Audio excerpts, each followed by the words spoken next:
ভাই সকালবেলা বৃষ্টির ভিতর ডিউটিতে যাই, কি পরিমাণ বৃষ্টি। হ্যাঁ, সাইকেল চালামো না ছাতি ধরমু না ভিডিও করমু, মানে এমন একটা অবস্থা। সকালবেলা ভয়ানক অবস্থা, বৃষ্টি নামছে। দেখ, বৃষ্টি ঢাকা শহর বৃষ্টি হলে ভালো লাগে। বৃষ্টির ভিতরে মানুষ কাজে বেরোয় গেছে, দেখছেন?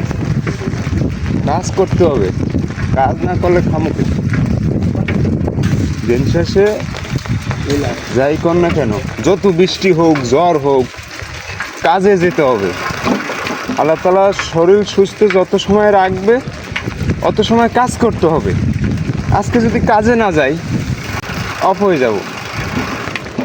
ফ্যামিলি অফ হয়ে যাবে। কি খাবে তো বোঝেন। আমাদের একটা দিন বাসায় থাকার চান্স নাই। তারপরও দিন শেষে আলহামদুলিল্লাহ, আল্লাহর কাছে লক্ষ কোটি শুকরিয়া, কারণ আমার আল্লাহ আমাদের ফ্যামিলির সবাইকে সুস্থ রাখছে। এইটাই আল্লাহর কাছে শুকরিয়া আদায় করি।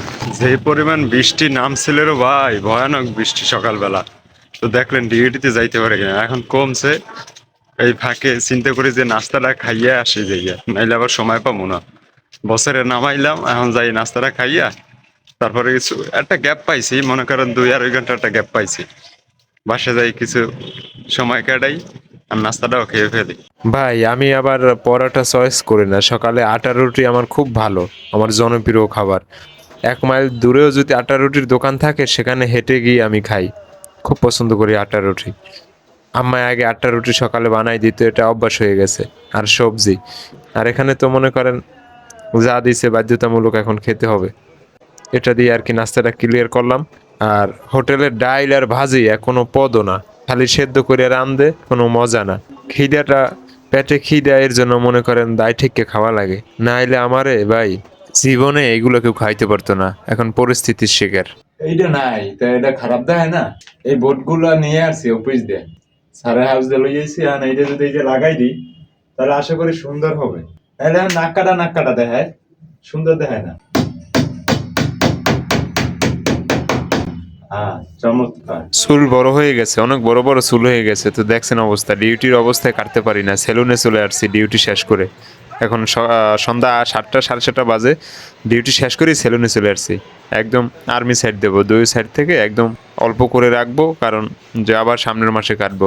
আমি প্রতি মাসে একবারই চুল কাটি। তো অবশেষে কেটে মেটে আমাকে ক্লিন করে দিয়েছে, এখন একদম হিরো হিরো লাগছে, আমাকে অনেকটা ফ্রেশ লাগে।